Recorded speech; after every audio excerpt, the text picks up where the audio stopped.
Ladies and gentlemen, welcome back to BIB Draft HQ here on the Ballin In Burgundy podcast. Y'all know me, John Dowd, aka Main Event JD, aka John Kuiper Jr., welcoming you all back to BIB. And I got my man Dante, aka Gridiron Apex, back with me. Dante, what's happening? Man, if it's time to talk football, I'm always here. So glad we were able to link up. I know I wasn't able to make it with some family issues last time. So ain't no better time than to go ahead and wrap this, wrap draft season up with a mock draft, huh?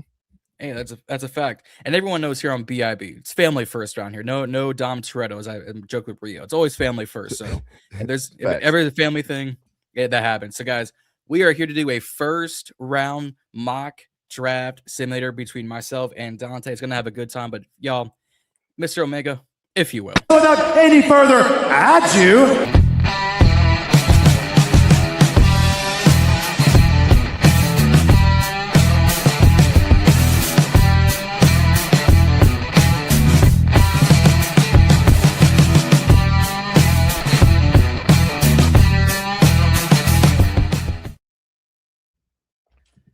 Mr. Omega, I appreciate your efforts here on BIB. I will not be paying you any money. But y'all, welcome back to BIB. I had to. It was too easy. I'm a wrestling fan. It's so easy for me to use these clips, and people will be like, "What are you talking about?" You gotta be in the know. Yeah, you gotta know. I don't know anything about wrestling, so you got me there. Oh man, you're breaking my heart.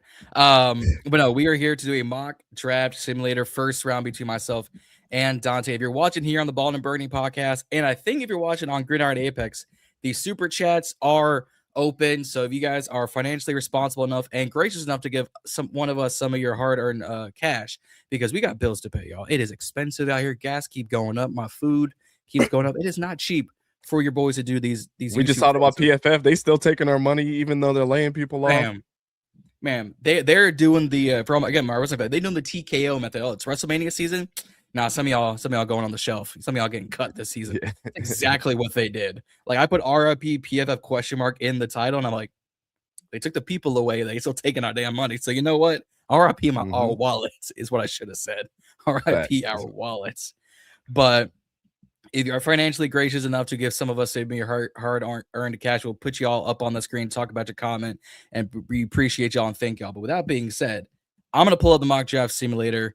Do you want to take odds or evens? I let the guests choose.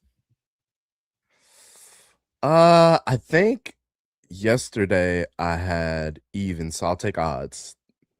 Okay. So for those who are watching, Dante got odds. So 1, 3, 5, 7, 9. You can't see. Actually, see 7 here. My bad. Evens. Oh, okay. Okay. Yeah. You got odds. So all right, 2, 4, 6, 8, 10, and then you've got 1, 3, 5. Oh, no, I got 1, 3, 5, 7, 9. You got 2, 4, 6, 8. Look. I said this off screen. This ain't Steiner math. I'm a graphic designer. I'm not doing numbers. Yeah, me either. I'm so bad at math. I mean, what? I mean, I got to follow my taxes? No, absolutely not. Refuse. I didn't follow my taxes yet. Wink, wink. I mean, I followed mine because I'm a good citizen. I need that money back, y'all. I need that money back so bad. But it must be nice. I can't tell you the last time I got a return. I owed money last year, so I might just break even this year. So I will take what I can every year. It's for the birds, man. It is crap. But with me taking number 1, I'm not going to make any trades as of right now. That might change, as we get through. But as of right now, I don't see any top 10 trades being made as of right now. Yeah, me either. I think where we're at on the premium, if anything happens, and I said this the other day, if anything happens, the Raiders are going to trade down. I think that's the only possibility. Okay. But I'm not. I think it's more so. It's still about 85% they're going to draft Fernando Mendoza. Everything else they're going to, maybe trade back. But I'm pretty square on Fernando Mendoza being a pick here. So I would agree with that part. And again, this is using PFF. Shout out to all those who got cut because we don't like jobs being seen. But as we kind of talk about off screen, unfortunately, that is the business. Most of them are doing content creation off of PFF. So as unfortunate as it is, It's business at the end of the day, so I can't. To the people, I feel sorry for y'all getting cut, but as a business, I understand.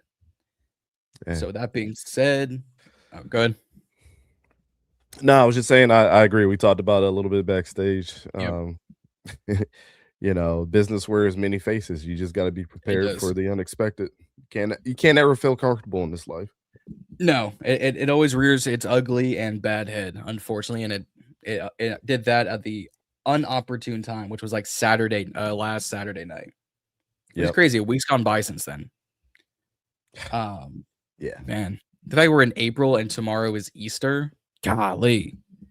But with that being said, I have round 1, pick 1, and I think it's the overall consensus. I think it's going to happen. If I were a betting man, I would bet $10,000 on this. I'm taking Fernando Mendoza, first overall quarterback out of Indiana. As much as they signed Kirk family member Kirko Cousins to a bizarre, technically 1 year, like $20 million extension because he's just continuing the Atlanta contract.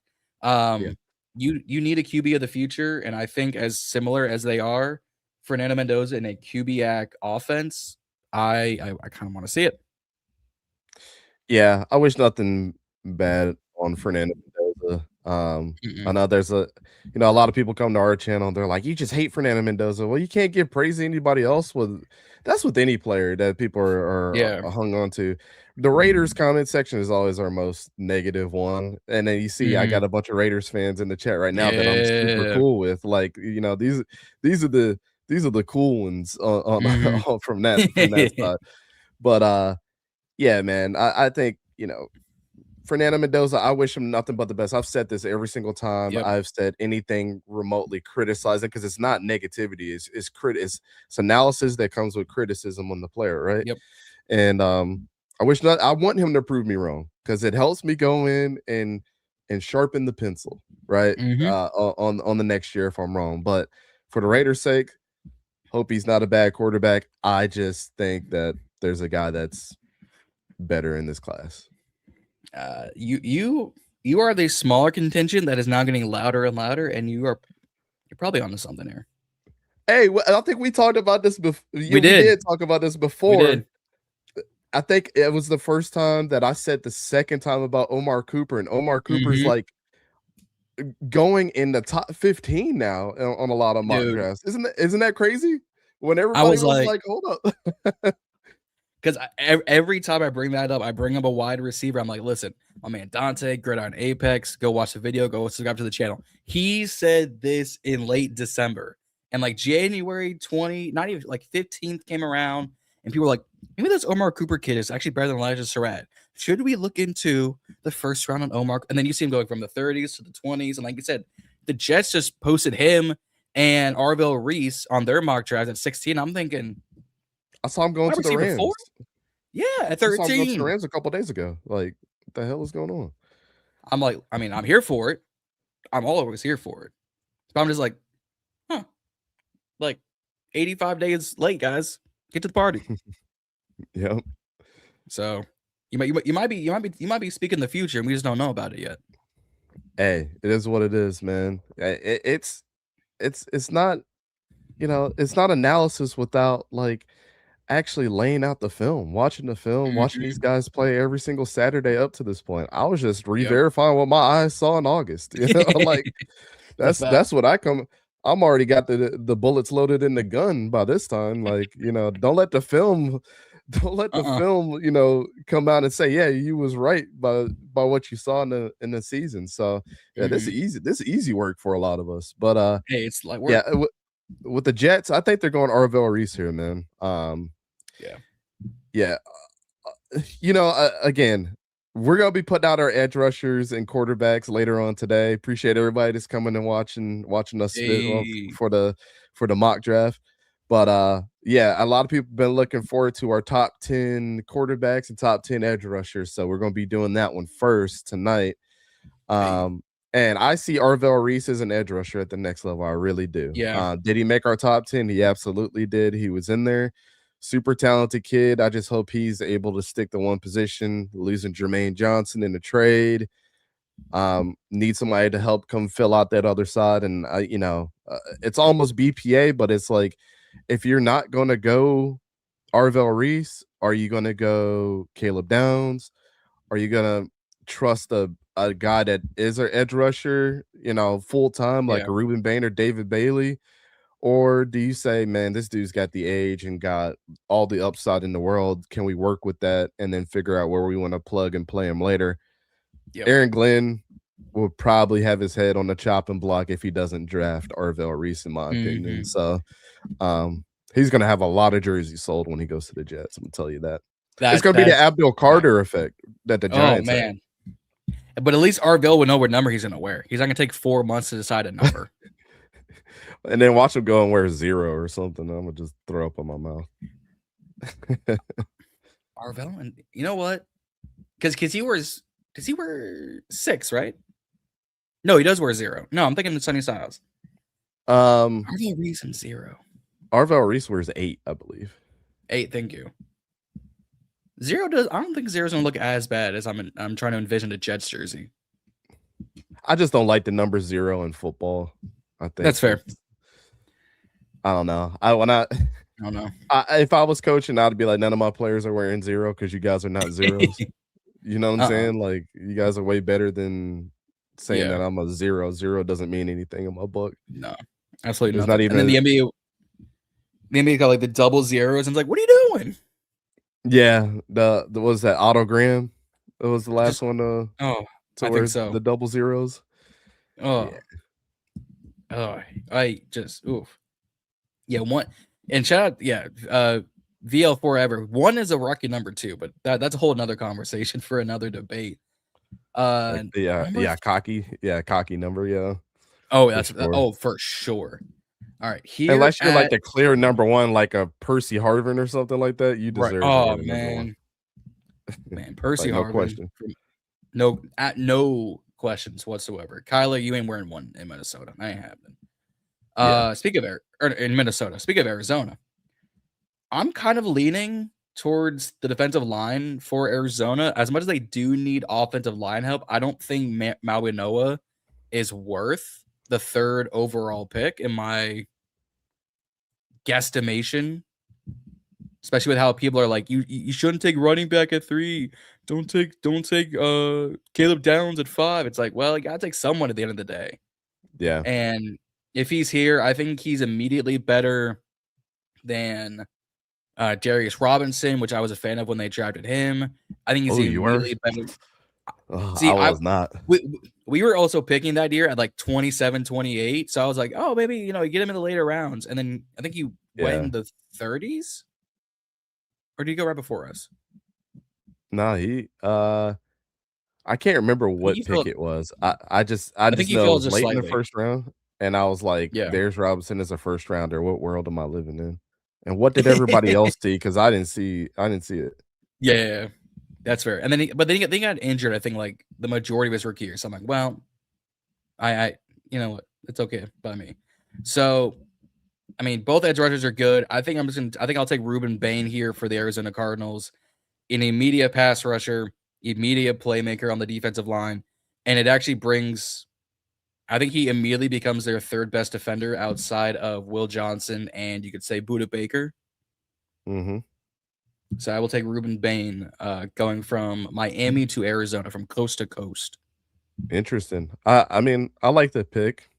I think they're definitely going defense. I think the Jeremiah Love talk is it's kind of overbearing at this point in time. Mm-hmm. Like they're just they just got Tyler Algier and they just think like Trey Benson and James Conner don't exist. Like they got injured last year. Like let's pump the brakes and see what these guys got. So yeah, I definitely agree with you there. If the Titans are sitting at the spot, the only player that I said that they possibly would have went with was Ruben Bain if he fell, because Cam Ward likes to ride for his guys, and Robert Saleh's there. We've seen him do incredible things for defensive players. I think, at this point in time, I still think that he's going to go defense here. And I know Jeremiah Love has been a a very, very, very hot topic for them as well. But then I've also seen Jeremiah Love drop so far down as far as like the 20s in some mock drafts. But Woo. I think Sonny Styles is going to get drafted here. And Okay. the reason why I say that is Robert Saleh is going to tee this guy up and look at him as the next Fred Warner when it came out of BYU. So, yeah. Very similar skill set, sideline to sideline, especially with the speed. You know, everybody knows his measurables. I'm not a measurables guy, but if you get, you know, if you're a RAS score guy, then, you know, salute to you, sir. Yeah. But yeah, Sonny Styles just seems like a Robert Saleh pick here for the Titans. Well, that messes me up for the New York Giants because I was thinking Sonny Styles and put him in there with Micah McFadden and company. Just keep building that defense. So I will not do that. The smoke and mirrors around the Giants taking Jeremiah Love, I don't realistically see that happening. Like, you still got Tyrone Tracy, you still got Cam Scadaboo. I think you have some other needs besides your running back. So I've kind of seen some mocks go Caleb Downs, some go Cardinal Tate. I'm gonna be a little different. I'm gonna go wide receiver, but I'm gonna go Jordan Tyson. Wow. So you think the Giants are like, man, John Harbaugh? Yeah, I'm good with Jordan Tyson throughout the whole injury issues.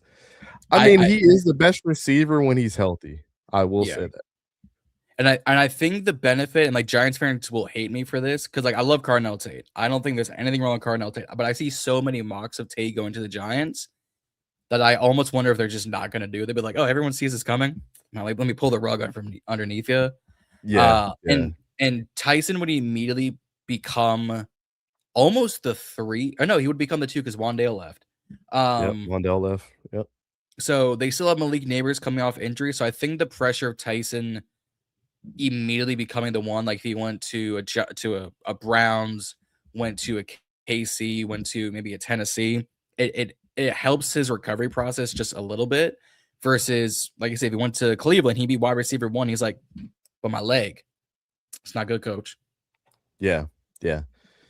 I personally think Jordan Tyson is going to drop pretty far, but I'm willing to listen to logic, and your logic makes sense if you're going to put him in the back pocket, right? I've never heard Jordan Tyson going to the Giants, so I like, you know, again, I always tell people, just give me a logical reason why, because sometimes people's reasoning doesn't make sense. But like you said, Malik Neighbors is coming back off injury. We like Jordan Tyson's talent. We're going to put him on the back burner. When he's healthy, he's healthy. And then now we give Jackson Dart 2 number 1 receivers. Who wouldn't love that? Oh, yeah, I like that. So, I mean, I know people are going to hate me, scowl me, call me, F+, call me, a fraud. That's okay. That is A-okay. Yeah. But, man, oh, damn. Shout out to VL Ever. Just gifted 20 memberships over on Gridiron Apex. Jeez, this dude, man. Love you, VL. Man, he does this way too often. I appreciate you. I appreciate you, bro. Yeah, he's one of, the mod father on our channel. So I appreciate you gifting everybody those subs. If you did get a sub from VL, you better make sure you go and put firm handshakes in the chat, because that's nasty work if you don't. All right. The Cleveland Browns, man. Let's the Cleveland Browns is such a unique situation, because I absolutely have no idea what Todd Monken wanted Shedeur on the Ravens. Yeah. But is that so here's the thing. People automatically think that like he wanted him on the Ravens, but maybe he just thought that he was good to be a backup to help propel Lamar Jackson up, right? Right. And to elevate him and to say, like, here's another guy that's a part of your team that wants to be the starter.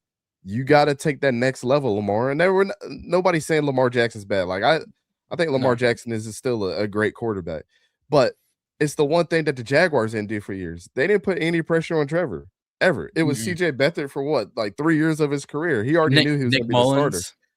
Yeah, and Todd Monken knows he knows he's been a part of national championship contending teams. Like, so I don't know if it's like, yeah, Todd Monken's there and he wanted his guy, but you know, he might like Dylan Gabriel and then might turn Dylan Gabriel into a demon. So I'm gonna go into this decision of like, I need the guy that is the best at playing 5 different positions. Francis Mauigoa comes off right here for the Cleveland Browns. Yeah. I think he's the only player in this class that can go left tackle, left guard, center, right guard, right tackle. Plug him and play him anywhere you need to, and he's going to be surrounded by a bunch of veterans that have been doing it at a high level. So, yeah, and Cleveland needs all the help they can get, and on the offensive line. So, I do that consistently. If I do a Browns mock draft, where's Maui Noah at? There he is. Just got him right there. Yeah, so. I think it's a safe pick. Cleveland Browns fans are going to hate it because Carnell Tate is there, and there's a bunch of Ohio State fans. Like, I'm going to be in Pittsburgh. It's going to be hilarious to watch them all sigh in unison. But, like, boo. It's either you want to protect Shador or you want him to scramble. Well, he doesn't really scramble. He runs out of – I'm not even getting to the Shador thing. Francis Mauigoa is the pick. Yeah. I mean, it's protect him or protect Massage Watson. Either way, you're screwed. Yeah. It's just bad all the way. My Washington Commanders. This is tough because there are prospects beloved. Jeremiah Love, David Bailey, Caleb Downs, Mansour Delane, Carnell Tate. I've got 5 great options. But if you listen to our fans, you listen to Rio over on Get Loud. Shout out to him. You listen to Herb, Reedy and Z, Juan, you know, all of our guys. It's clear and obvious, and I don't hate. It took me a while to get on board with this, and then once I went back and reviewed the tape and did the watch, I was like, oh, I'm late to the. I'm the hypocrite. I'm late to my own party. I'm taking Jeremiah Love to my Commanders. Wow. Yeah. I was propelling the David Bailey train forever, and then like they kept saying Love. I'm like, all right. I'm like, I need to do the tape. I need to do the watch, and I was like, where's my Kool-Aid? I gotta drink some of this now. Yeah, Jeremiah Love is special, man. And he was one of those guys where it's like I didn't get a chance to watch a ton of Notre Dame last year. It was just one of those years where I'm like, okay, I'll watch Notre Dame if I get time. I was more worried about watching San Jose State this year and watching Danny Scudero go off and just absolutely cook people. And now he's at Colorado, and it totally hurt my soul. But, you know, I'm worried about those type of guys because and then I didn't want to get my hype. I didn't want to get my hopes up that Jeremiah Love was just being talked about in such high regard until I broke down the tape. And I was like, it's Caleb Downs and Jeremiah Love and then everybody else this year. Just is. Yeah. He's really a top 2 player in this draft for sure. 100%. Let's see. All right. So you stole my pick for the Saints. And I kind of hate you for that, but it is what it is. It's what it is. Wait, so that's so funny. Love, Achane, Kamara. What a room then. It would be crazy. It would. And I'm a Travis Etienne guy, you know. I was hashtag pay Etienne on Twitter almost every damn week this year, and it didn't work. I'm mad. I'm pissed. But no, give me Carnell Tate right here, man. If you guys know, Tyler Shuck was my #1 quarterback in last year's draft. And this is why it's so important to everybody to do your draft analysis that has nothing on the – ignore ESPN, ignore X, Ignore all that stuff and start your board at 0, and you figure out the guys that you need to figure out. First of all, start in the college season and see what guys don't have the eligibility and start there. Start working on those guys. It's a really good idea. And that's how I ran into like the Caleb Banks. I was like, Caleb Banks is the #1 defensive tackle until proven otherwise. Then he broke his foot again. And then, friend of the show now. Love Caleb to death. But Carnell Tate going over there, pairing back up with Chris Olave, the Ohio State connection. I actually had Carnell Tate going to the Commanders a lot too because of it. Yeah. Because of that connection. But hey, you can't pair it with one Ohio State guy. Let's go to the other Ohio State guy, Chris Olave. Tyler Shuck's gonna love his offense when this happens. I think you absolutely pull a Kellen Moore move and you go get 2 bona fide guys. I think Chris Olave at this point in his career, and I love Chris Olave, man, but I gotta call a ball, a strike, a strike. I think he'll be so good as a #2 receiver, just like Devontae Smith. I don't think he's a #1. I think he's just the T. Higgins, Devontae Smith, and Chris Olave are what the epitome of the closest to a #1 wide receiver that you can get, but is the best #2 receivers in the league. Hey, I got his jersey in the closet. I'm a Olave guy, but Carnell Tate is one of the ones. I agree. Look, I selfishly wanted Olave in that was it the 22 class? Mm-hmm. Yep. I kind of wanted him. It was Olave and Drake London, who I went. Drake London. Yeah. I think Drake London was in that class too, and I went to war for both of those dudes, man. I like absolute war. Man, and then we went back and got Jahan Dotson. So you know what? Some things have to go downhill. Speaking of downhill, the Kansas City Chiefs, their secondary is basura. Like Chamari Connor and Noah Williams are your starting pieces back there. Absolutely not. I love Noah Williams. I want him in DC selfishly. It is Mansour Delane here for the Kansas City Chiefs. They need the help. I drafted Jermod McCoy because Mansour Delane actually stayed with the Saints in our other mock draft. But okay, this is the best that you can. You know what I'm saying? Like I have no concerns over Jermod McCoy, but Mansour Delane is the guy. You're absolutely correct here. This 1000%. And look, and I recently I've gone to bat for Jermod McCoy. I'm like, look, without the injuries, it'd be him and Delane battling for the one. Yeah. It's unfortunate he did get hurt because that's sophomore Tennessee team for McCoy. Oh Lord, it's so good. But Delane this season just proved himself. It's like it's just me, Oos.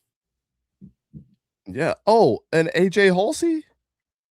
Yeah, it was him and AJ Halsey all day. They were the best two on that defense. And I'm telling y'all right now, the #3 safety in this class is AJ Halsey. You already know who the other two are. Emmanuel McNeil-Warren. I'm not impressed. Okay. I'm sorry. Touche. Yeah, they lost too much in that secondary, man. Like Mansour Delane is definitely the pick here. I'm sorry, you're gonna be all right with Carl Loftus and Chris Jones and all those guys. You can pick up an edge rusher later. Like Romello Height going to them later would be a surefire. Like my God, like they're really good, but you can't miss out on Mansour Delane here if you're the Chiefs. And if they do, if they go edge rusher right here, I mean, I would.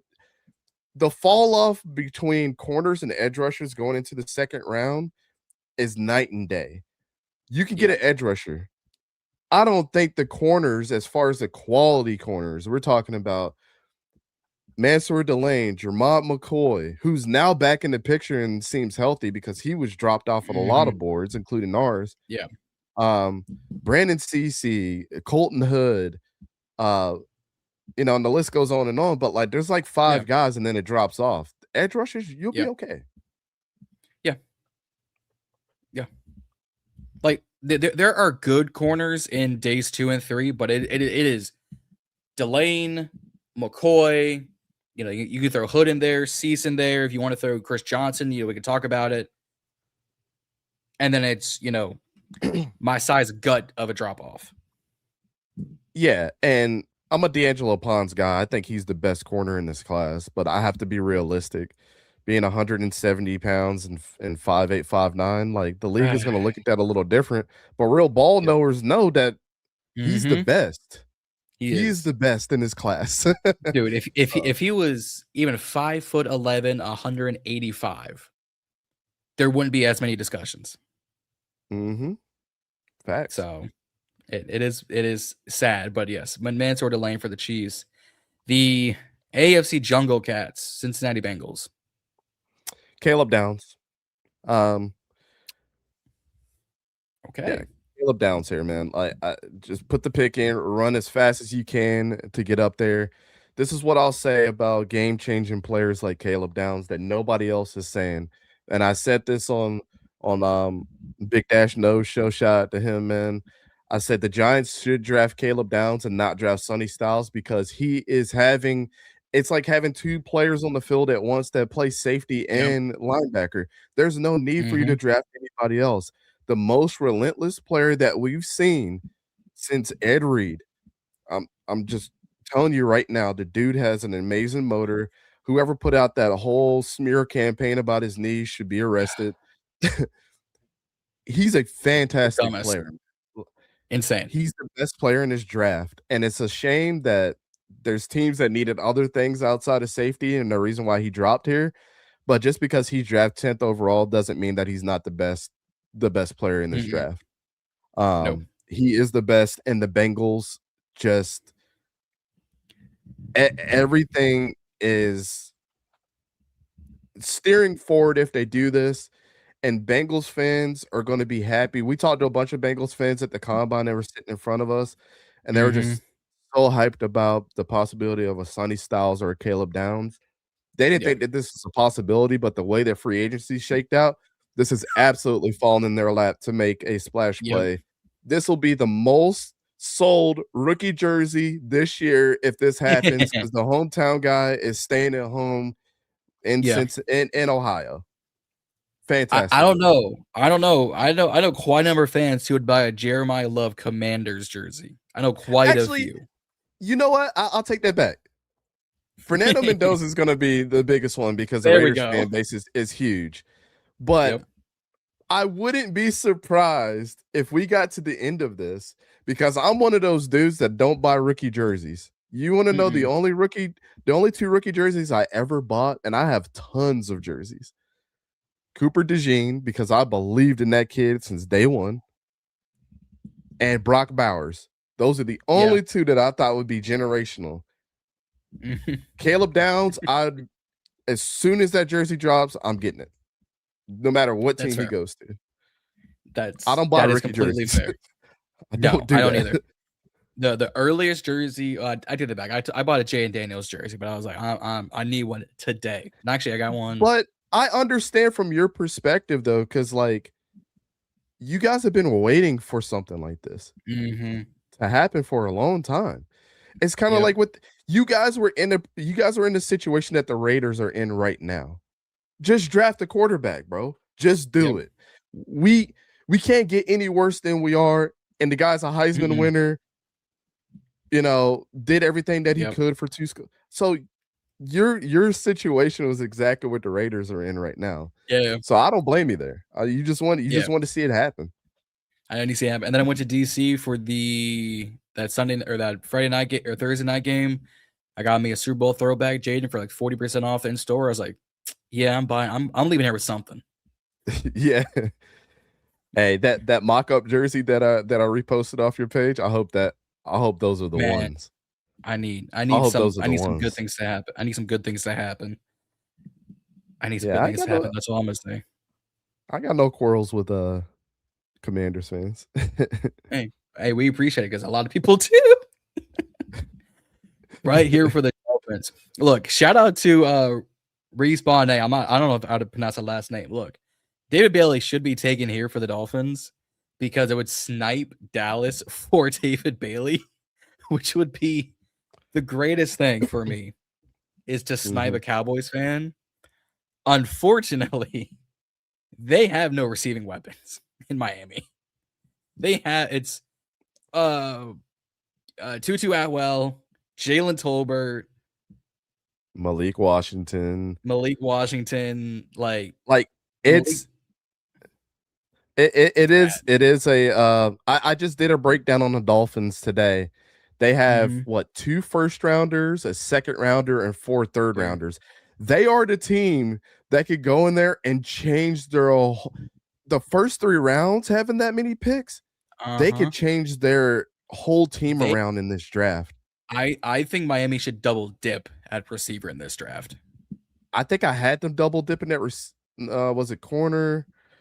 No, I had them double dipping that offensive line. And I had them double dipping that corner. That's what I had them doing. But I said the same thing in the video. They need to double dip if they can. Yeah. Honestly, if they had 8 picks in the first 3 rounds, O-line, corner, receiver, there are 6 of your 8, you double dip. Yep. That is what you should do. Yes, sir.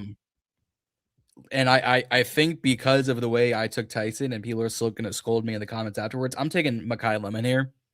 Yes, his demeanor might off-put some people, but correct me if I'm wrong, Mekhi Lemon was the 2025-2026 Biletnikoff winner. He was. Him, JJ, and Skylar Bell. Well, Smith is in next year's class. Skylar Bell would be a day 2 pick. Oh, wait, that leaves one for me. Taking Mekhi Lemon for these Miami Dolphins. Yeah, I don't mind the pick. I think the only thing that I'll say would push back on that, if I can give a critique. I like the pick, and I'd be like, okay, I understand it. But the only thing is now I'm looking at the receiving core where they got Jalen Tolbert, Tutu Atwell, and Mekhi Lemon, all small guys. You know what I'm saying? So that's the only gripe I have. But I'm not saying that I love Mekhi Lemon's film, though. He plays like he's a 6'6", like Tedero McMillan type. So, dude, if Mekhi Lemon was 6'1", there would be conversations he's a top 8 pick. Yeah. Like him, like we said, there's him, Pons. Oh, who was the other prospect? I was like, if he was just 2 inches taller. Chandler Rogers. Chandler Rivers. Rivers, yeah. Chandler Rivers. Yeah, him. Oh, man. Oh, and then everyone's like clowning Landon Robinson. Let me not get into rant here. I could go on a land, but I got Landon Robinson. I haven't got to break him all the way down yet. Dude. I am looking forward to it. I'm telling you. You will be happy. That's all I'm gonna say. I'm gonna everybody keeps saying, shit. Man. I'm spoiling shit. And if I'm wrong, you text me. Why you lie to me like this? Oh, you know I will. you dumb. I got a text him, man. Like, you dumb motherfucker. What is this team? Shit is trash. I've had friends lie to me about David Bailey too, but it's okay. Oh man, I just see the unfollow. Like, what'd I do? Yeah, I'm not a David Bailey guy. I'm sorry. We're gonna talk about it. We're gonna talk about it here at 10. Yep. But y'all gonna be mad. But that film is nasty, bro. I don't want an edge rusher that's playing 25% of the time and got no toolkit. I don't care about that then. When you got Romello Height going against a dude that he had trouble with, spin moving, doing everything and destroying this dude. Y'all want to talk about Caleb Lomu and Spencer Fanta? Y'all go watch what Romello Height was doing to them, and David Bailey was getting locked up in jail the whole game. Let's stop the cap, brother. That's what the film says. Don't let these people lie to you by posting two clips of David Bailey saying he's such a dog. Nah, we ain't playing that game over here. Oh, you're not wrong. You're not wrong. But also, him, Rashawn Gary, and Ezra Raku in Dallas, fans would be happy. Yeah, that is true. All right, so I think that they are going to go.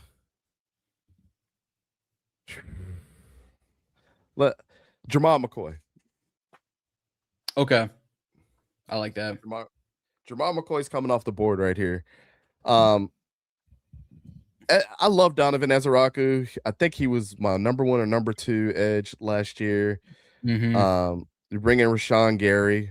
Hopefully he's not playing like 4-eye like he was the last 2 seasons, because that was nasty work. He ended up getting hurt there. Just let that dude bend the edge and do what he does. Yep. I know they just gave up Osa Odigizua.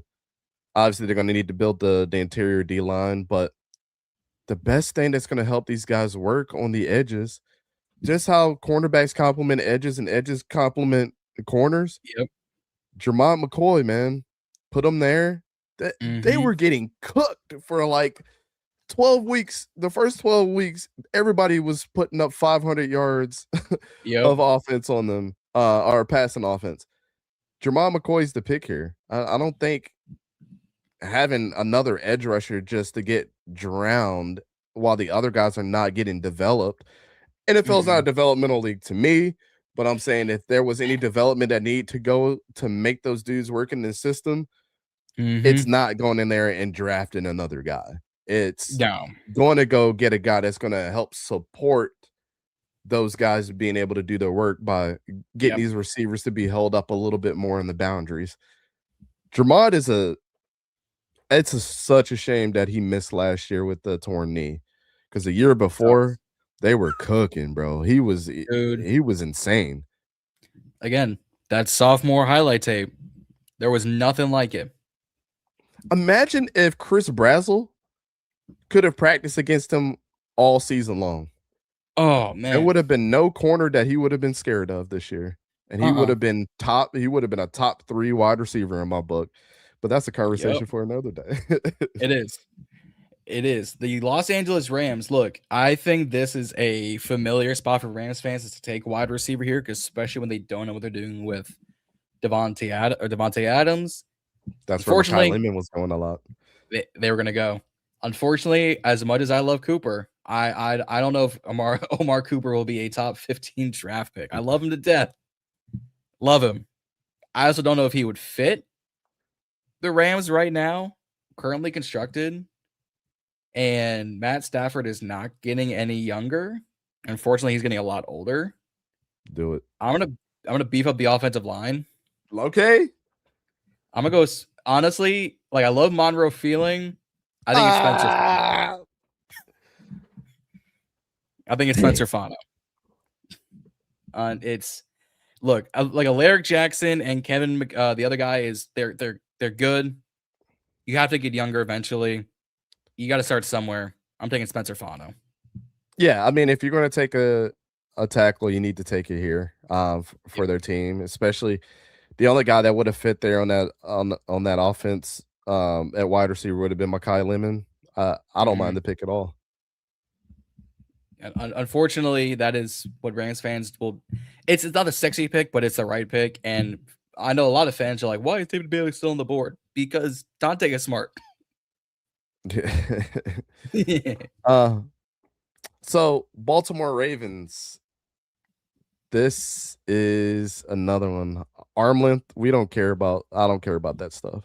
I don't care. That theory of arm length and all that stuff has been proven time and time again to be just a fallacy. It's so I'm gonna need a little bit more than that. And that's why spoiler alert, there's one dude on our edge rusher list that's number 1 that nobody else has at number 1, and everybody keeps complaining about his arm length. And it's gonna surprise people tonight. Yeah. Just is what it is. Baltimore Ravens, man. They have a ton that they need to focus on, but that tale is as old as time. Vega Ioane is coming off Talk to here. me. Yes, he is. Yeah, the most violent offensive lineman that we've seen since Jackson Powers Johnson. So, but he is a better version of every guard that you've seen over the past 5 years. It's almost like he took all the spirits of every single guard and said, I will not disappoint my ancestors. Nah, he's a beast, man. Is Drew Aller felt way more comfortable with him being there. there was a reason why all 5 of those guys came back, and they all did well. They all did well in that offense. It's just a shame that they had to run that Andy Kotelnicki bullshit system, which I talked about once, and I'll say it again, like, was terrible. But he was a bright spot every single time. Whenever Katron Allen need to bust through the B gap, Vega Ione was running side by side with him on a lot of those plays. He was insane. Yes, he was. Yeah. Go ahead and plug him in the Ravens. And Jesse Minter and that running offense is going to go insane. And you also kind of fill in a gap that you're missing. You fill in the gap that you're missing with now Tyler Linderbaum not being there too. Even though he's not playing center, you get that violent nature, at least in the middle of the field, where maybe later on in this draft they go get my boy like Parker Brailsford or something. Hey, him, like, I mean, I'm him selfishly Parker Brailsford, violent. Hey, I don't know. Vega and like Slaughter would be fun. Yeah. And imagine that, like, you tell me that wouldn't be letting Derrick Henry go. What is that? Is that a hole I'm going through? Nah, Andrew Voorhees is going to be scared. Oh man, this whole season. And I was high on Voorhees too. And he tore, man. He's just been inconsistent, man. It's crazy. Inconsistent and injured, which sucks. Hey, the one thing about the NFL, it's even worse when you're injured because you're getting paid a contract. Yeah. In college, you can get injured and say, "Oh, we can't wait to get him back the next year." He could just redshirt. Right. Nah. It's a difference now. Yeah. It's different. Sitting here at 15 for the Tampa Bay Buccaneers. This is a weird spot to be in because you could take a Kenyon Sadiq, you could take a CJ Allen, Mazador. I think the fall stops here. I'm just going to take David Bailey here at 15 for the Buccaneers. I know you don't like him. I think they just need help on the defensive line, and frankly, someone's going to jump for him. Someone's going to jump for him. Dallas fans didn't do it. David Bailey at 15. I don't disagree with that at all. I know Levante David just retired as well, and that sucks. But yeah, if David Bailey is there and he's dropping this far, they're not going to go CJ Allen. They're going to go David Bailey. I absolutely 100% agree with that. They're not going to go Kenyon Sadiq. They're not going to go Emmanuel Pregnant or any of those guards at this point. They're going to go with the best BPA and a need, and that's David Bailey. So yeah, absolutely agree with you there. Yeah, this is where Ty Simpson comes off. Sorry, nobody ever gave me a good reason why that he shouldn't get drafted here. So no. Yeah,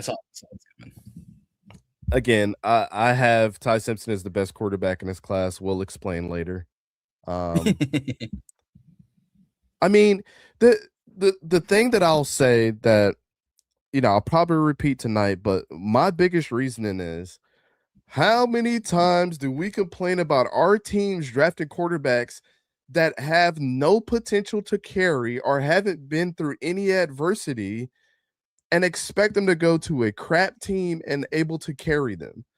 Yep. Every time the Jets draft somebody, they've always had a comfortable quarterback that was comfortable in his last situation in college. You know why Bryce Young is having to turn around in his career? Because he got beat up his last year, the year after he won the Heisman. That was one of the worst years at offensive line that Alabama ever witnessed.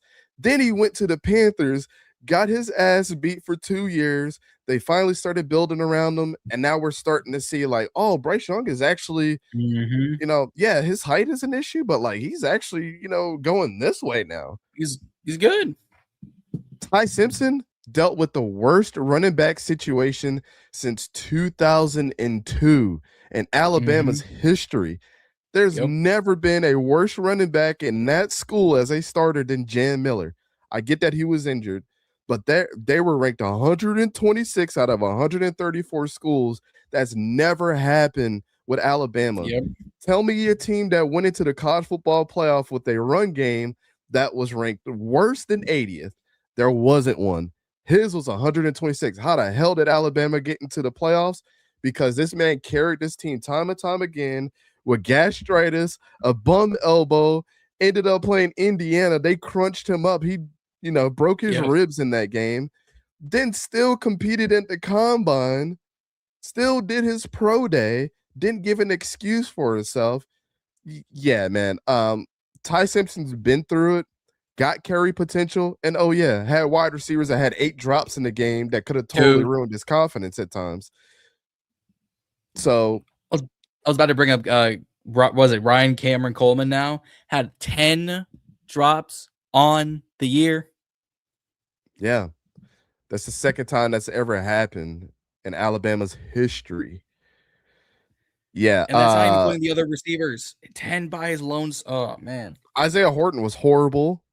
What's his name? Lizelle Brooks or whatever his name was. Like, he was the bright spot of their team later on in the season when they know that they had a big body true freshman.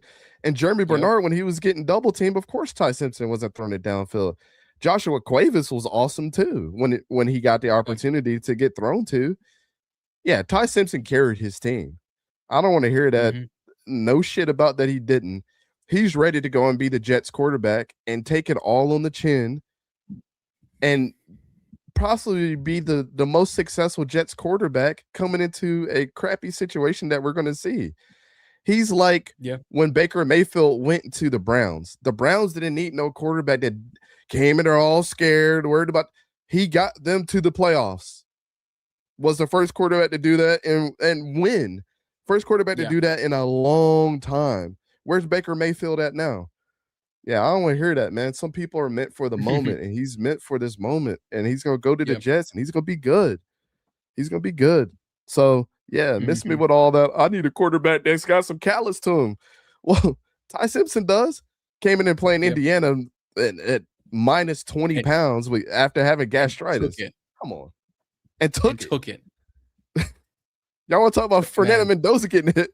Go watch Ty Simpson get crunched up by Aiden Fisher and Michael Kamara and the rest of those guys. Yeah, I don't want to hear that shit.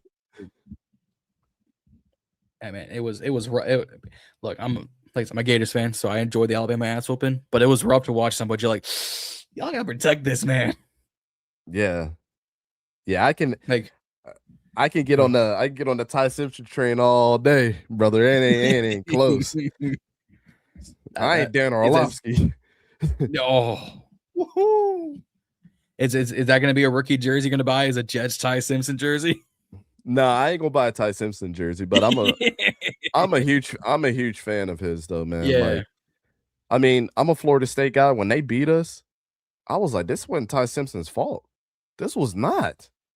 Yeah, he's a beast. So I'm right there with you.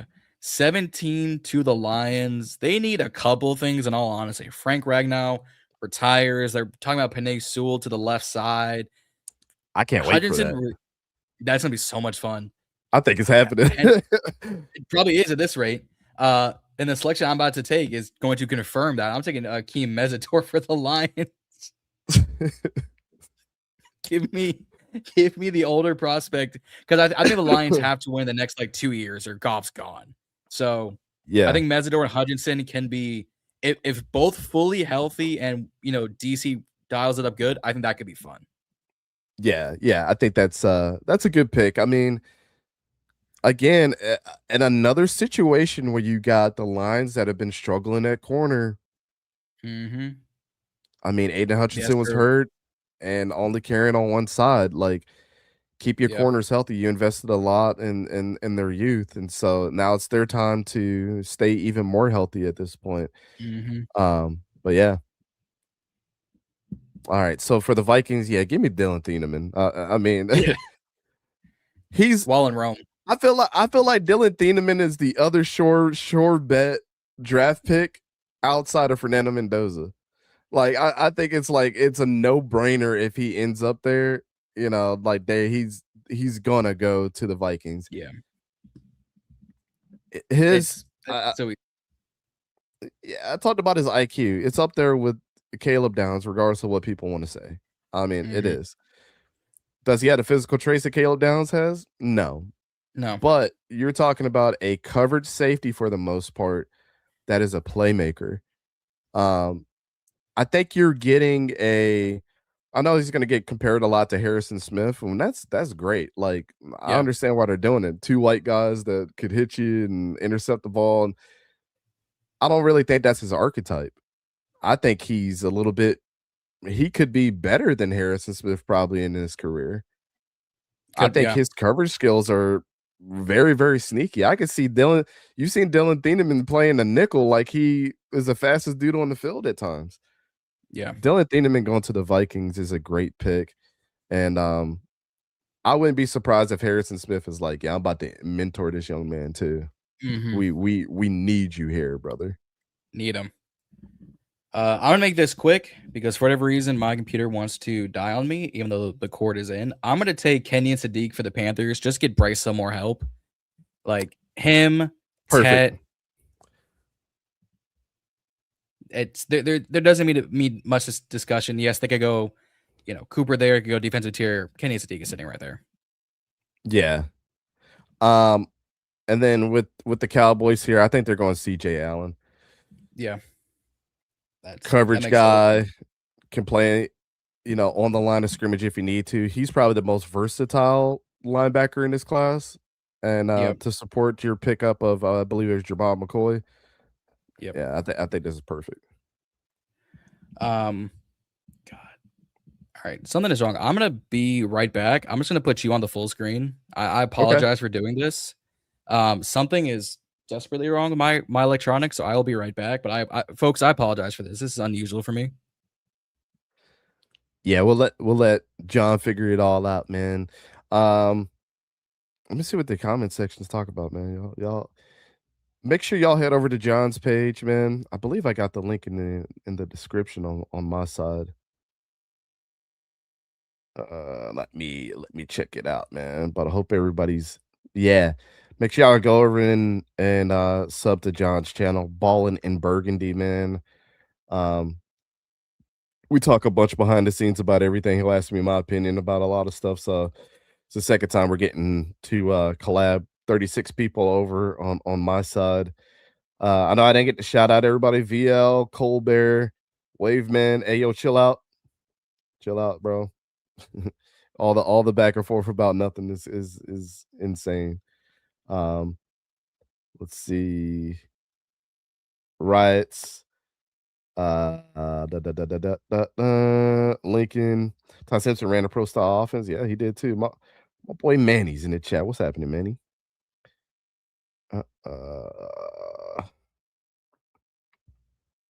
McVay's a pretty smart guy. The Buccaneers got a gift from heaven. What you mean? What you mean? Hoping Bears could trade back, swap with the Chiefs. Or Dolphins and move up to second. This is what the draft is. This is what the draft is all about. Nah, you good, bro. I'm just saying, like, whatever. Like, just move past it, man. Just move past it. I got another show to do. I'm trying to get hyped up. Hope y'all are ready for the breakdowns, man, because these lists took us forever to think through this year. There was a lot of thought that got put into this. So we're gonna break down these quarterbacks and edge rushers later. Dante, can we make a trade Bailey for Allen? It would make the chat happy.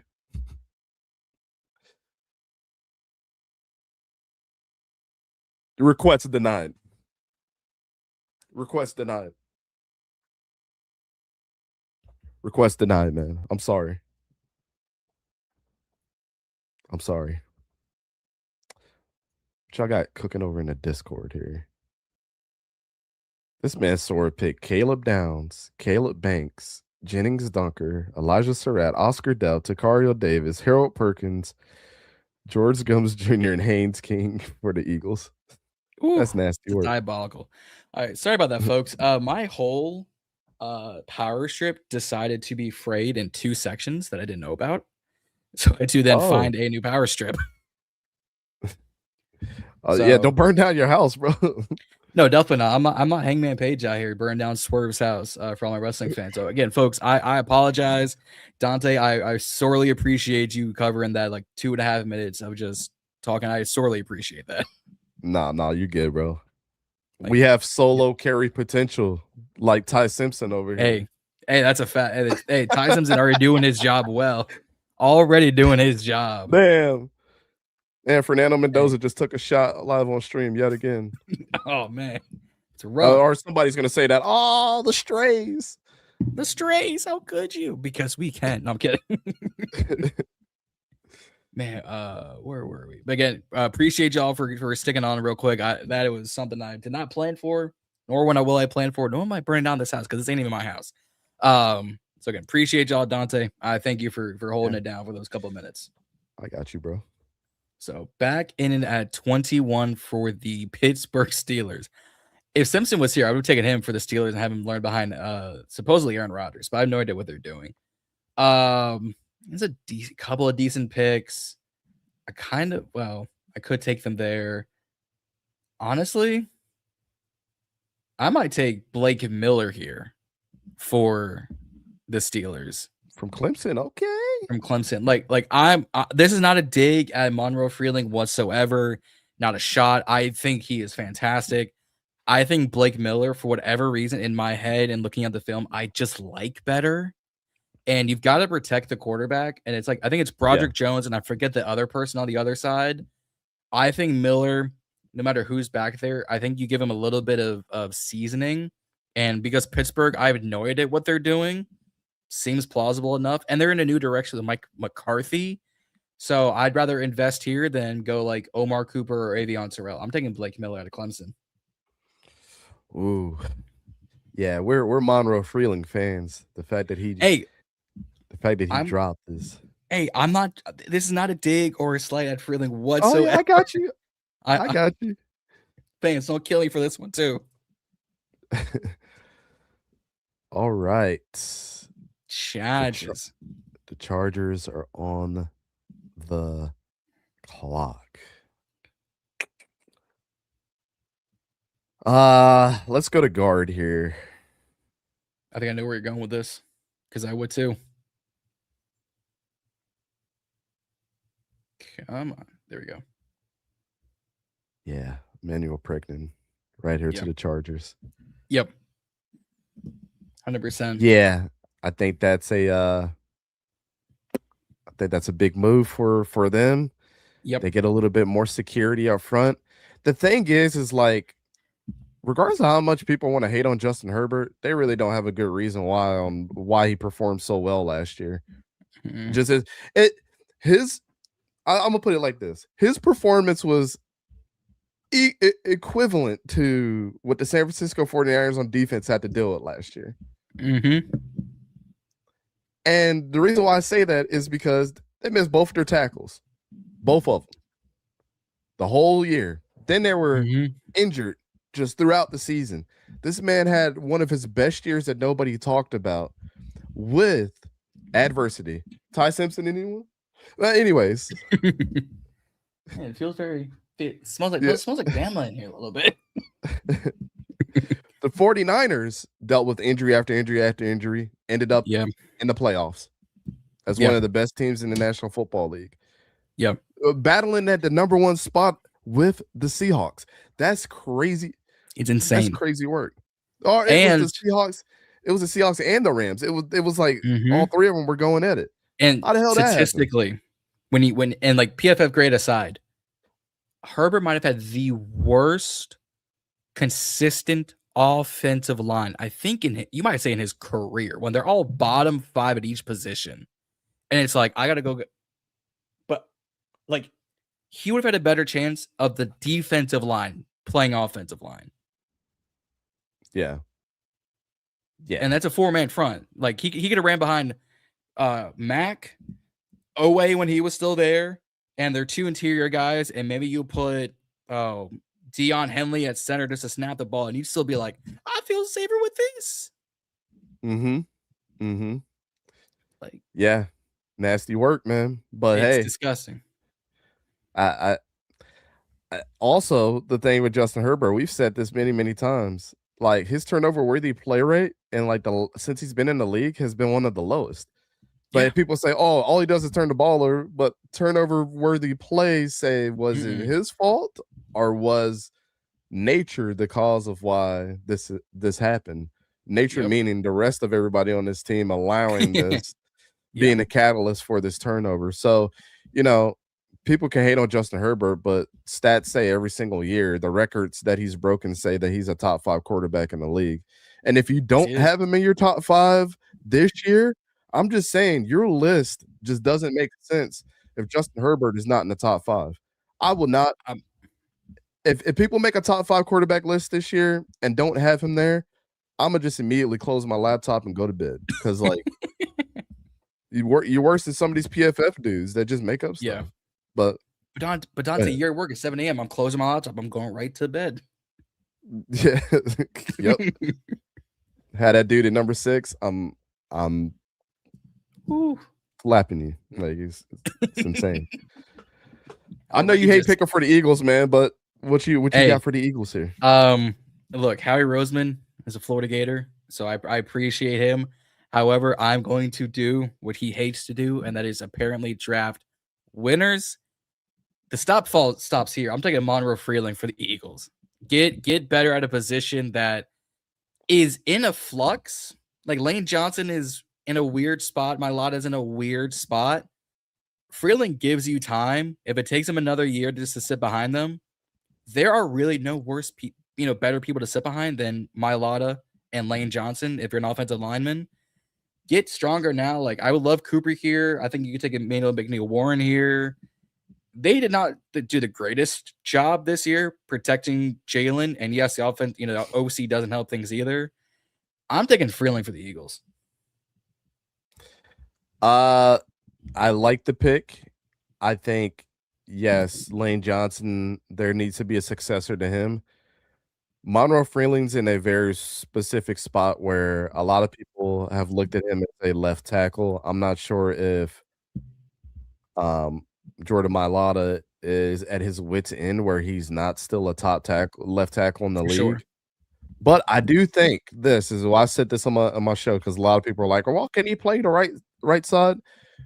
When I look at film, especially on tackles, and this is why I had, and everybody knows this on my show, so I'm sorry if I'm repeating myself, but for anybody that's new, I was the only one that I know of that said Joe Alt was going to play right tackle in the league, regardless of what team he got drafted to, because his left hand wasn't as strong as his right. And so that is your anchor hand when you're playing left tackle. That is your last resort when you're trying to fend off an edge rusher. And while everybody was like, Joe Alt is generational, I was like, he's going to be a right tackle. He ended up playing right tackle and being really, really good there. Monroe Freeland's in a situation where both of his hands are absolutely incredible. So we'll see what happens, when it comes to that. But Monroe Freeling, to me, is a freak pick here. And the Eagles fans are going to hate it, but I love it. So it's what it is. The rest of the Cleveland Browns. Yeah, so we had Francis Mauigoa the first time. I think we want to go wide receiver right here and see what the possibilities are. We know what they are. It's almost the usual suspects here. Yeah, Omar Cooper. Omar Cooper comes off the board right here. Yeah. I love KC Concepcion. We talked about this before, but when you draft KC, you're worried about the hands issue. You are drafting a kick returner, punt returner as well. I'm not sure that you're drafting KC Concepcion to play both of those positions on this team, but you are drafting an Omar Cooper to play wide receiver. I do know that, and I know that he can make amazing catch after amazing catch. I know that his contact balance is, I'll put it out there, I think it's better than Zay Flowers coming out of college. I think his ability to get extra yards after the catch is amazing. His second level effort is incredible. So if you want to scapegoat your quarterback, Omar Cooper gives you every excuse in the world to cover up how bad your quarterback play may be at times. And it's going to be bad in Cleveland. Yeah. And like the Jerry Jeudy experiment should be over, unfortunately. Well, maybe it's fortunately. again, Jerry might just be a great number 2 in the league. Yeah. That's okay. He's just got it. It's all about, you see that switch happen with players when they just accept who they are and they become great. Tyler Lockett knew that he was going to be a number 2 for his career. Did he show up in big moments where people are like, man, maybe he should be a number 1 at times, but isn't it sneaky to be the 1,000-yard guy that was the number 2 on the team and you let the DK Metcalfs of the world be the hero? Is that going to be the conversation for George Pickens? Is he just like a great number 2 behind CD? Because this past season he was. George Pickens is in a situation where he is a number 1. Yeah. Again, it's, and I don't think it's like the example that we use with Chris Olave and the rest of them. Yeah. I think like George Pickens is definitely a number 1 receiver, but I think he's okay with this position, knowing that like I'm with CD and we're doing work together and I had an incredible year. Yeah. I don't know. Bet on yourself, man. I mean, I don't know. But George has got to get out of his head. I just bought a George Pickens a Pittsburgh George Pickens jersey when I was in Pittsburgh the other week. Nice. Was it on sale? It was $50. So I was like, hell. But it's funny because when he got drafted, we went down to Pittsburgh for a preseason game and they didn't have his jersey anywhere. So I was pissed because I wanted to get it. Yeah. And I went against my rule of like, I'm not buying rookie jerseys, but I love George Pickens. It was just the fact that like, I don't even care how bad he is. It's just like, I just like his whole demeanor. I like how weird he is. So I like the weirdo players. But it's a reason we call him NFL young boy in these streets. Anyway, is that what it is? It's what it is. I mean, if it works, it works. So like, I'm not gonna hate on the man.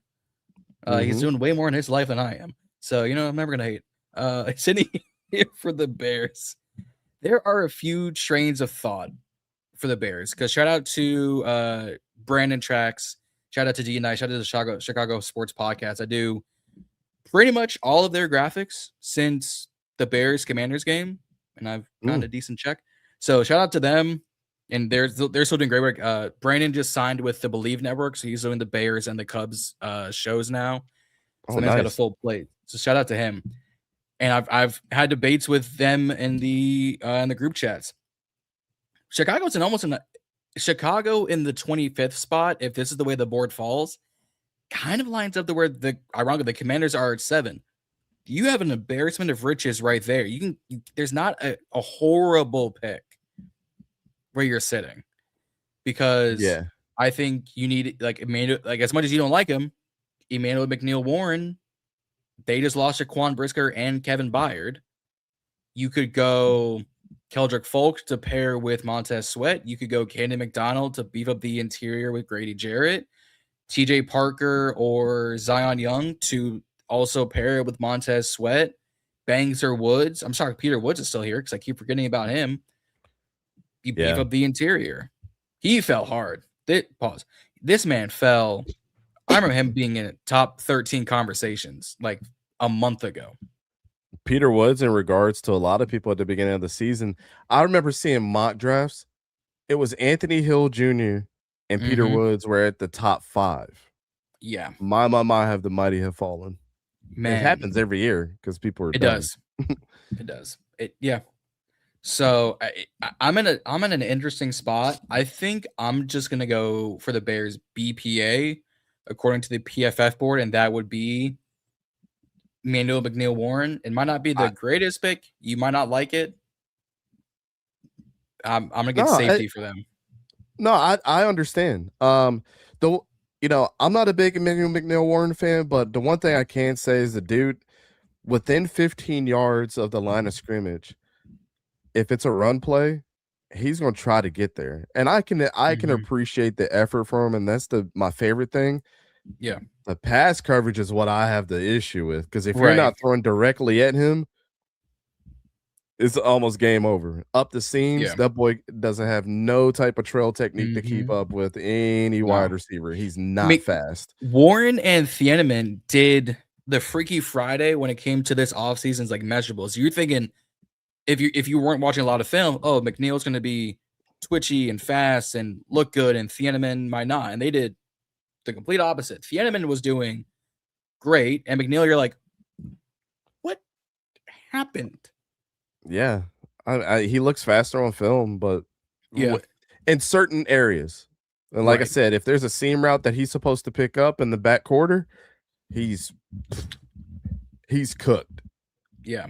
If that guy gets speed on him. Like, I would hate to see Mekhi Lemon going up the seam against Emmanuel McWarren. It's caskets. That's a touchdown. But it's a good pick because they do need it. Mm-hmm. So, and if it's the Dante draft, I'm going to AJ Halsey. I mean, fair, definitely fair.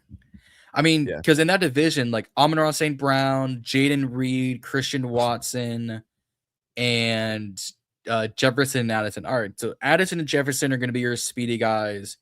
Amon-Ra has got speed, but he's going to cook him. Yeah, and then it's Reed and Watson in Green Bay. And Watson are going to cook him. Yeah, JJ and Jordan Addison are going to cook him. They better be glad Jalen Naylor's not there no more because he would have cooked him too. Yep. Oh, and Matthew Golden. Oh, Matthew Golden's going to toast him. Like, dang. It's yeah. But if it's the NFC North, I'm thinking, and there's going to be a lot of good run play. I think the Bears need someone who can be within that 15. Yeah. So, Bills. All right. Well, I'm going to do something that. Hold on, let me check my notes on the Bills real quick. let me just make sure before I do something crazy here. TJ Parker. Nah, I'm good here. We're gonna go wide receiver. Okay. Just gonna make a decent strength into an actual strength. Yeah, we're gonna go wide strength for them. Because I feel like Joe Judge is gonna do something stupid like this. Denzel Boston comes off the board right here. Okay, that's where I figured you were going with this. So DJ Moore, Denzel Boston, Josh Palmer, Keon Coleman. Yes, Keon Coleman gets replaced from Denzel Boston because now that we have our boy there that we got from the Bears, right? DJ Moore, love the guy, got his jersey, always been a DJ Moore guy. But you still have a lingering issue with Keon Coleman. Yeah. And you can't depend on him being not even your number 3 at this point. Go and get Denzel Boston and at least I know Denzel Boston gonna go up there and get you a first down.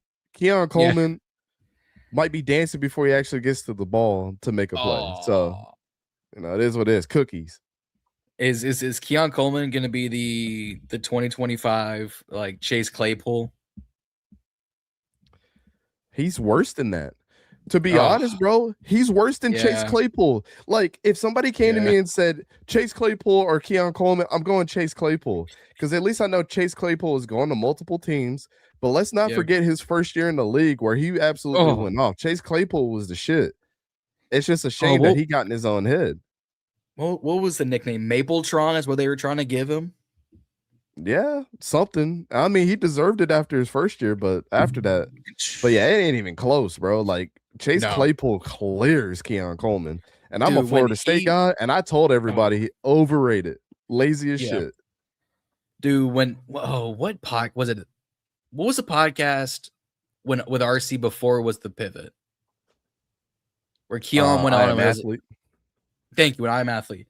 Where Chase Claypool went on there and said, "Man, I'm a top 3 wide receiver," and all of us went, "In what universe?" I said, dreams, Madden. Like what I always tell people. A goal without a plan is just a wish. Like, everybody asks me, like, how can I start a YouTube channel or how can I get to know as much? You got to have a goal. You gotta do it. But it's got to have a plan. Yeah. Because if you don't have either one, then it's just a wish. I ain't out here wishing that I'm gonna create a video today. I'm gonna just do it. The only person I got to fight with is myself. So you can't blame me for putting out content when you're lazy. Like no, and maybe technology, but no, you fight against yourself. Hey, everybody's got a phone too. That is true.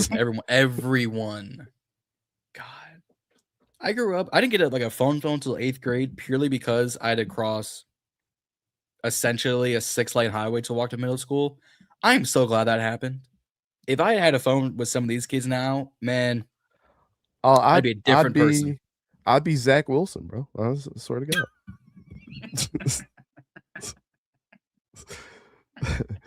It's nasty work. It's nasty work. You be out here taking your homeboys just mom on a date. Yeah, bro. Straight up. Straight fresh 18-year-old playing Snake on my Motorola phone and stealing your mom. It's nasty work, bro. She making you pizza rolls when you get home. Like, honey, I'm here. Yeah. Call me the BYG, not Jake Retzlaff. Oh, you're black. It doesn't matter. Your mom is mine.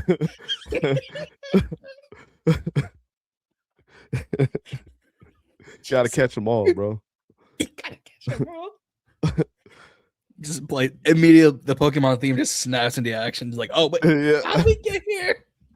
Damn. You pull out a Rolodex, like, who's on the docket today? Oh man, where do I go from here? San Fran. Speak of stealing things. San Francisco. They need a few things. Keldrick Folk is still here. Avion Trail is still here. Cassius Howell is still here. I'm being completely honest. I was never the highest on Keldrick Folk. I'm still not going to take him here. I'm going to take Cassius Howell for the San Fran 49ers. I would be so scared. I'd be frightened. Cassius Howell is that dude, bro. He's amazing. When I say this dude has the deepest bag of tools for an edge rusher that I've seen probably ever. Yep. There was something he did against LSU, and no, they call it hate champ. But he did this move against the LSU right tackle. I don't know if Torque is still in the chat. I don't know what that young man's name is, but he got toasted. Destroyed. Cassius Howell did this like levitation magic trick to get around the dude. I'm like, is this all right? Texas A&M, like, is the Hogwarts University, bro? I mean, the color scheme might be fitting. So is that a dark burgundy purple and some? Hey, you know what? Texas A&H, Texas A&M, agriculture and Hogwarts. Agriculture and Hogwarts. There you go. Hey, I can do better. A&W agriculture and witchcraft. Actually, that might be the one. The A&W root beers. Hey. Now we're cooking. Now we're cooking with grease. Yeah, root beer's underrated. It is. Let's see. Man, there's a lot of different places that we can go here. I've always drafted Peter Woods here, man. I think this just elevates them to be the best defense for the next 3 years if they keep all those guys. Daniil Hunter, Peter Woods, Will Anderson. I like that. Jalen Petrie, Kamari last year, homie from USC. Just keep going. There's so many good pieces on that defense. And he's just like playing 2-eye, just ripping people's souls out. Like, dirty. Sitting here at 29 for the Chiefs. I honestly get back to back. So you got 2 for the Browns. I've got 2 for the Chiefs. I mean, we kind of talked about it. I could go Folk. I could go TJ Parker. I might try and protect Mahomes and take Hayden Proctor or Anhanker? I have no idea how to pronounce his last name. I just guessed. I think it's Ihinacore. Ihinakor? Yeah. What a name! First off, first you cut this name in half. It's I know Max. I don't know who this is. Yeah. This is an purely because I'm joking. We do need to protect Mahomes because I think it's Jalen Moore is their new tackle across from Kingsley Suamatae is now a guard. You still have Creed Humphrey. You still have Trey Smith.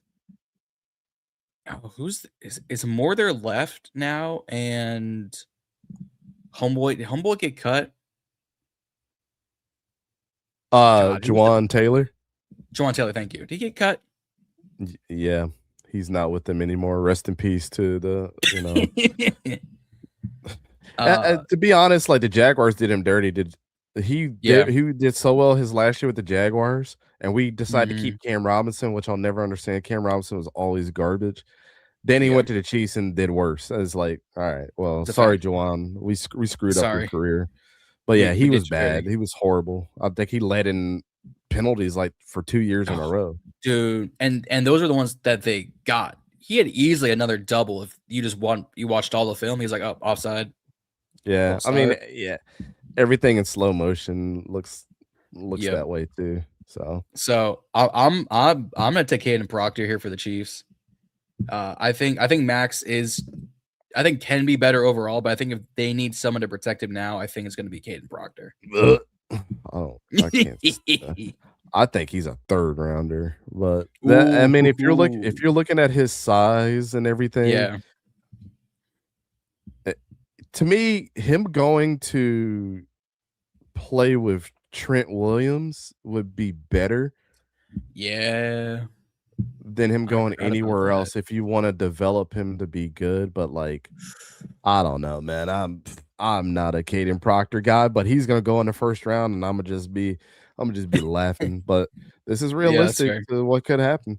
What was the last pick for the Dolphins? Dolphins. I had them taking Mekhi Lemon. Ooh. All right, this is where I'm gonna go in. We're going to go DB. We're going to go corner here.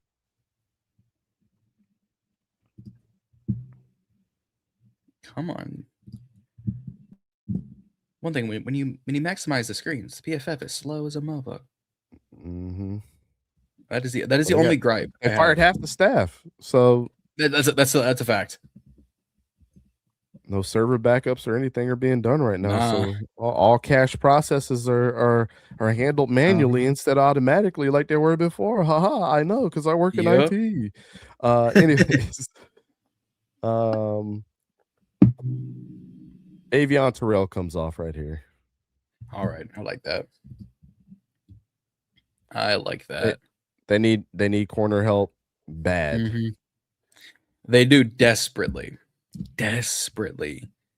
Yep. The AFC champion led by Mike Vrabel, Drake May, Gonzalez, and Stevenson. I'm taking Caden McDonald here to pair him up with Milton Williams because I don't know the future durability of Christian Barmore. Mm-hmm. And I think Barmore, when fully healthy, is a very, very good defensive tackle. I agree. The best availability or the best ability is your availability. And unfortunately, and it's not even due to his fault, you can't plan for a lot of these injuries. It's been like blood clots and very bad injuries. If it's not him, it's the Arizona State tackle. But I'm gonna take Caden McDonald here. I think at this rate, you're at 31-32. You can kind of, you don't have to get an immediate starter. You can immediately start Caden McDonald. Facts. All right. I guess I got the last pick of the day, right? Yeah. Colton Hood. Come on down.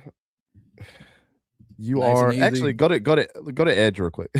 let's not be so rash about this. I thought you were gonna say don't be so rational about this. No.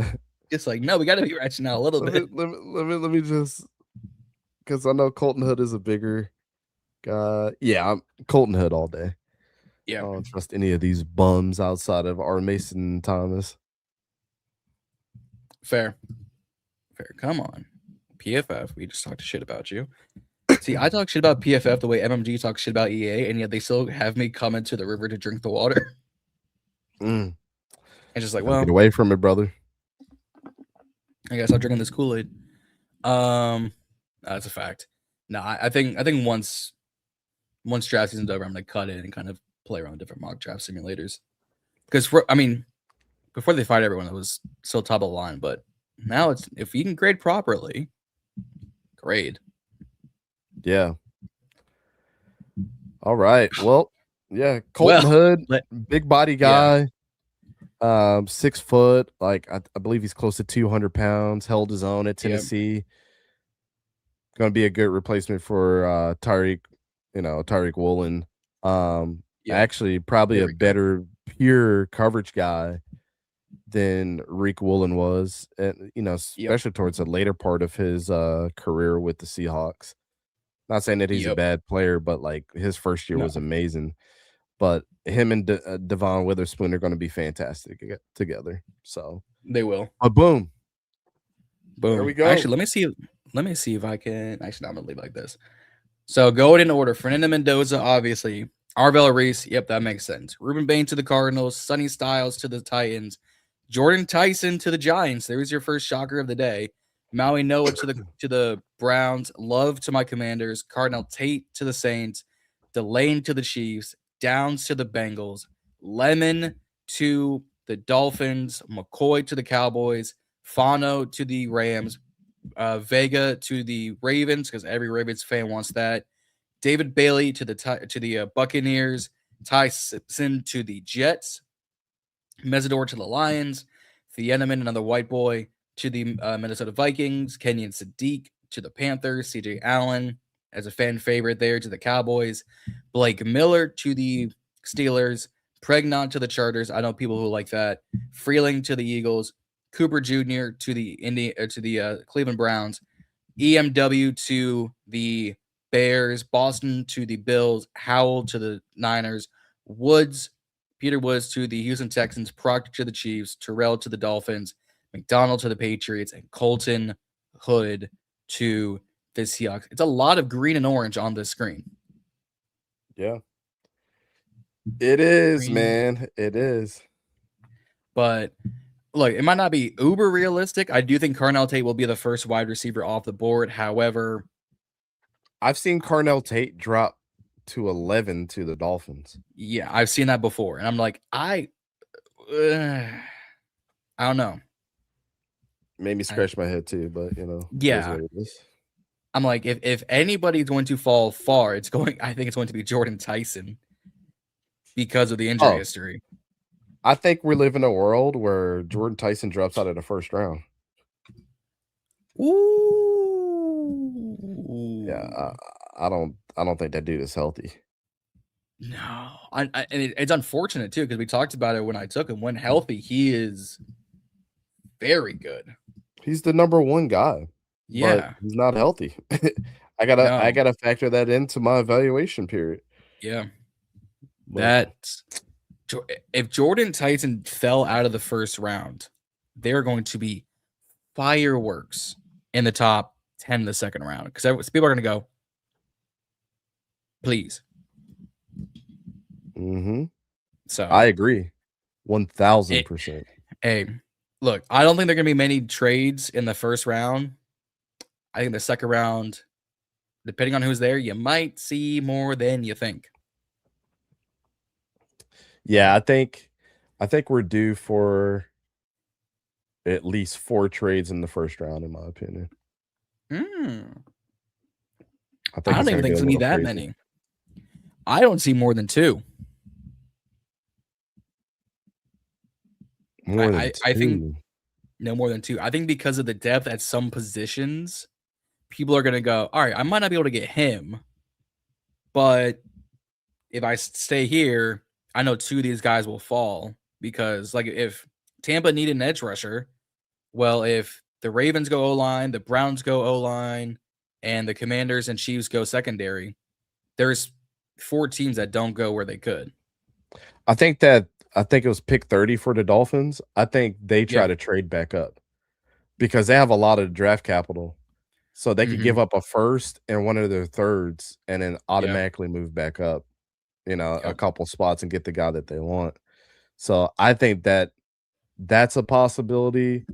I think the Jets is a possibility if they think that one of their like Ty Simpson or Drew Aller is going to be there in the second round if they don't draft him, in my opinion. So they could trade down and then get a bunch of assets to build around their new quarterback. Yeah. So I think that's a possibility.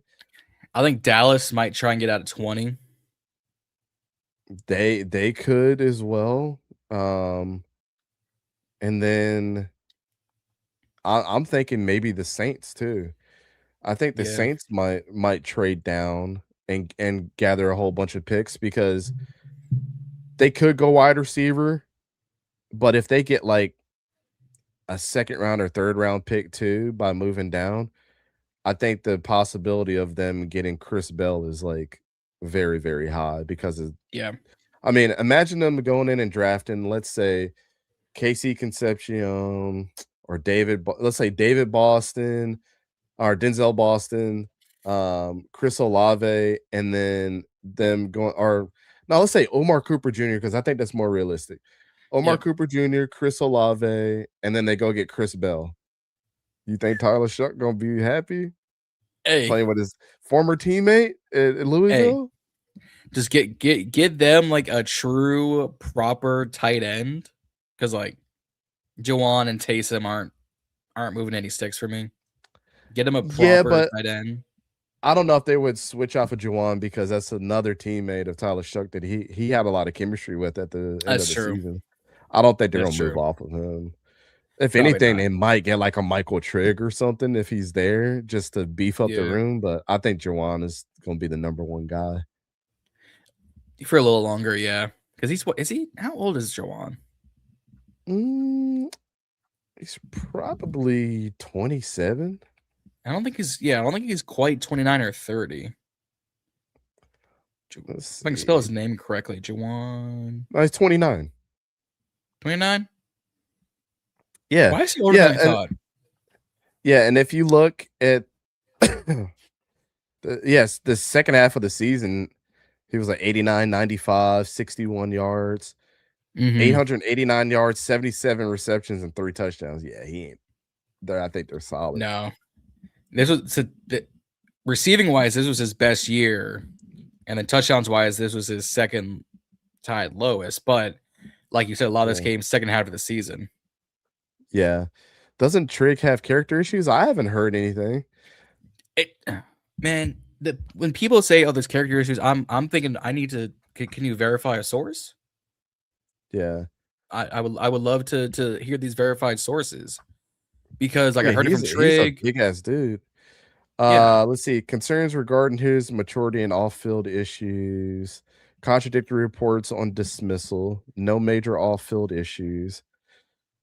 Trigg was suspended for Baylor's game against BYU in November for off-field issues.